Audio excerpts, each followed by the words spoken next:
हर हर शंभू, जय श्री राम। हो सकता है कि मैं किसी फिदाइंग हमले में मारा जाऊं, क्योंकि जैसी हमको सूचनाएं मिल रही हैं तो मेरी जिंदगी का कोई ठीक नहीं है। मुझको तो यहाँ तक सूचना मिली है और पहले हुआ भी है। लोगों ने कोशिश की है। हरिद्वार के ज्वालापुर के कुछ क्रिमिनल्स जेल में आकर मेरी गर्दन काटना चाहते थे। जेल की सख्ती की वजह से ऐसा नहीं हो पाया, लेकिन फिर भी आज भी जो इस्लामिक कट्टरपंथी अपराधी प्रवृत्ति के लोग हैं, हीरो बनने के चक्कर में मेरी गर्दन काटना चाहते हैं और आतंकी संगठनें खुद कुछ हमला करके मेरी हत्या करना चाहती हैं। खैर, उस चीज से तो मुझे कोई परवाह नहीं है, क्योंकि जो कदम हमने उठाया है बहुत सोच समझ कर उठाया है। हाँ, अफसोस सिर्फ इस बात का है कि जब मैं जेल से छूट कर आया, अब तो फिर मैं जेल जा रहा हूं, तो बहुत से लोगों ने मुझसे फोन पर यह बात की कि सनातन धर्म में वापस जाकर आपको क्या मिला। सवाल था।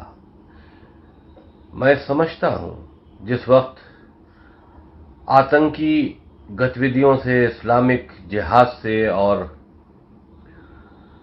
इस्लाम में बच्चों को दी जा रही कट्टरपंथी शिक्षा से, इस्लामिक क्रूरता से मैं परेशान था, तो 1400 साल पहले पता नहीं कितनी नस्लों के बाद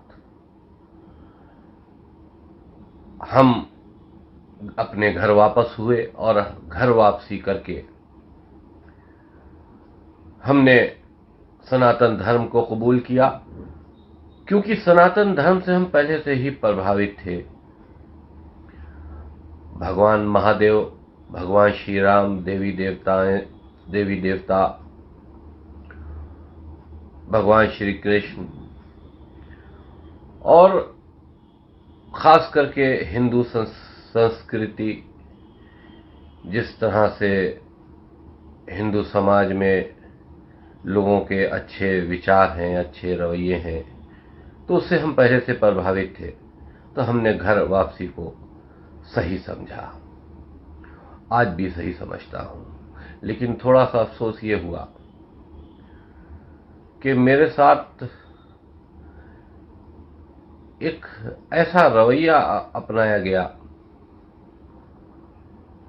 जैसे कि कोई बहुत पुराना कोई रिश्तेदार घर वापस आ जाए और उस परिवार में जितने लोग उस वक्त के सदस्य हैं, उनमें जो आपस में खुद का प्रेम है और जो प्रेम बाहर से आए हुए पुराने रिश्तेदार को दिया जाना चाहिए,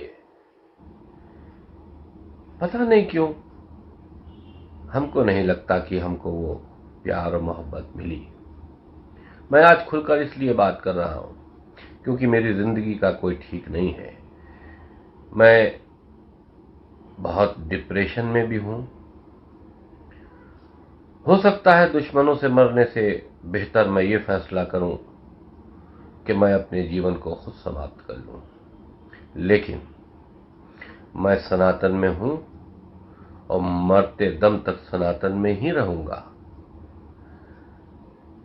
लेकिन बहुत से लोगों ने हमारा इस बीच में साथ भी दिया और बहुत से लोगों ने जो शुरू में साथ दिया वो फिर साथ छोड़कर चले भी गए। और बहरहाल मैं सबका शुक्रगुजार हूं, साथ देने वालों का भी और जो छोड़ के चले गए उनका भी। और सनातन धर्म के जितने भी मानने वाले हैं, जो आम लोग हैं, हमें मालूम है वो आपसी फूट का शिकार है, राजनीतिक फूट। कुछ सियासी पार्टियां एक विशेष समुदाय के 10 से 11% वोट हासिल करने के लिए, उनको खुश करने के लिए बहुसंख्यक समाज को कुचल रही हैं, क्योंकि उनको सत्ता पर कब्जा करना है, वो जीत कर सत्ता हासिल करना चाहते हैं। कुछ अपने मफाद के लिए ऐसा कर रही हैं, कुछ सनातन धर्म में जो जाति भेदभाव हैं बहुत हद तक खत्म हो चुके हैं, लेकिन फिर भी उसका थोड़ा बहुत असर है। आपसी फूट अगर हम पर में ना होती तो 1000 साल तक हम गुलाम ना रहे होते। हिंदुस्तान की सनातनी संख्या कभी कम नहीं थी। जिस वक्त मंगोल से और जिस वक्त अफगानिस्तान से हिंदुस्तान को लूटने लुटेरे आए, वो थोड़ी सी तादाद में थे, लेकिन हम बहुत ज्यादा थे। लेकिन अफसोस की बात यह है कि हम में उस वक्त भी फूट थी। हमारे लड़कियों को यहाँ हिंदुस्तान से उठा के ले गए। अफगानिस्तान में एक चौराहा बना था जहां दुख्तरे हिंद 1 दिनार लिखा हुआ था। इस पर एक हम फिल्म भी बना रहे हैं, और बंगाल में जो हिंदुओं के साथ में हो रहा है उस पर भी एक फिल्म हम बनाने जा रहे हैं। तो दुख्तरे हिंद यानी हिंदुस्तान की बेटी, और नंगा करके हिंदू लड़कियों को वहां पर 1 दिनार में बेचा जाता था। हमारे 20 से लड़कियों को वो लुटेरे उठा के लेके जाते थे, लेकिन अफसोस की बात है कि आपसी फूट की वजह से या अपना अपना हित देखकर हम खामोश रह जाते थे। आज भी वैसे ही हो रहा है। हम ये समझते हैं हिंदुस्तान में आजादी के बाद बहुसंख्यक समाज को तो पाकिस्तान में आजादी मिली, लेकिन हिंदुस्तान में अल्पसंख्यक समाज को ज्यादा आजादी मिली, जिसकी वजह से वो कभी भी सनातन धर्म के देवी देवताओं के खिलाफ या हिंदू समाज के लोगों के खिलाफ खुलकर चैलेंज करते हैं या गाली देते हैं तो आर्टिकल 90 के अंतर्गत वो ये समझते हैं कि उनको ये कहने का अधिकार है। लेकिन अगर कोई भी सनातनी या कोई भी हमारा जैसा व्यक्ति किताब में लिखी हुई बातों को अगर कह देता है तो उसको हेट स्पीच में मान लिया जाता है। तो बड़े अफसोस की बात है, और अफसोस के साथ में मैं ये भी कहना चाहता हूं कि हम लोगों को, हमारे बच्चों को आज भी यूनाइट होने की जरूरत है। जब तक हम आपसी मतभेद, जात पात को भूलकर यूनाइट नहीं होंगे तो जिहाद जैसी समस्या से हम परेशान हमेशा रहेंगे। ये इस्लामिक आतंकवाद जो पूरी दुनिया में एक आतंक का सबब बना हुआ है, हिंदुस्तान उससे अछूता नहीं है। आए दिन सनातन धर्म के जो कुछ कमजोर लोग हैं उनकी गर्दनें भी काटने की खबरें आया करती हैं। लेकिन अफसोस की बात यह है कि कुछ सेकुलर लोग हमारे देश में, सेकुलर होने का मतलब ये नहीं है कि आप किसी जुल्म के खिलाफ आवाज ना उठाएं। हम इंसान हैं और इंसान से मोहब्बत करते हैं, लेकिन अगर किसी के ऊपर जुल्म हो रहा है तो उस पर हमें आवाज जरूर उठानी चाहिए, और खास करके अगर किसी अपने पर जुल्म हो रहा है तो जरूर बोलना चाहिए। नहीं तो जालिम की ताकत बढ़ती है और फिर से जुल्म करने की वो जुर्रत करता है। हमको अपनी आवाज उठानी चाहिए, कानूनी कार्रवाई करनी चाहिए। मैंने सोचा कि पता नहीं कब तक जिंदा रहूं, आपसे शेयर कर लूं। बहुत कुछ दर्द है। मैंने अपने दर्द के ऊपर एक किताब भी लिखी है, शायद मेरे मरने के बाद वो शाया होगी। उसमें बहुत कुछ हमने लिखा है, हमने क्या खोया और क्या पाया। मुल्लाओं ने हमारे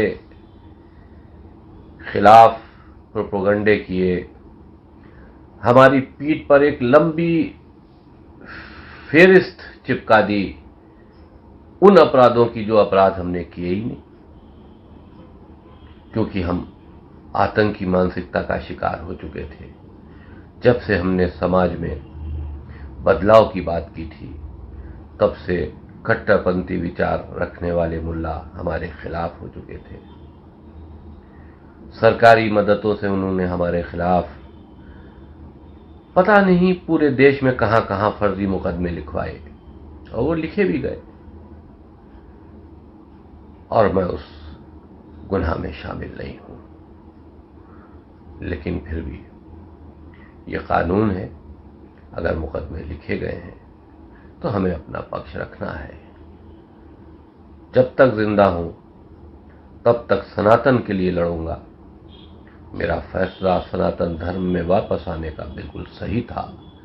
लोग चाहे कुछ कहें कि हमने गलत फैसला लिया, लेकिन सनातनी बड़े अच्छे हैं और मैं जीना भी यही चाहता हूं, और जब तक जिंदा हूं तब तक, और मरना भी सनातनी बनकर चाहता हूं। शुक्रिया। जय श्री राम। हर हर शंभू।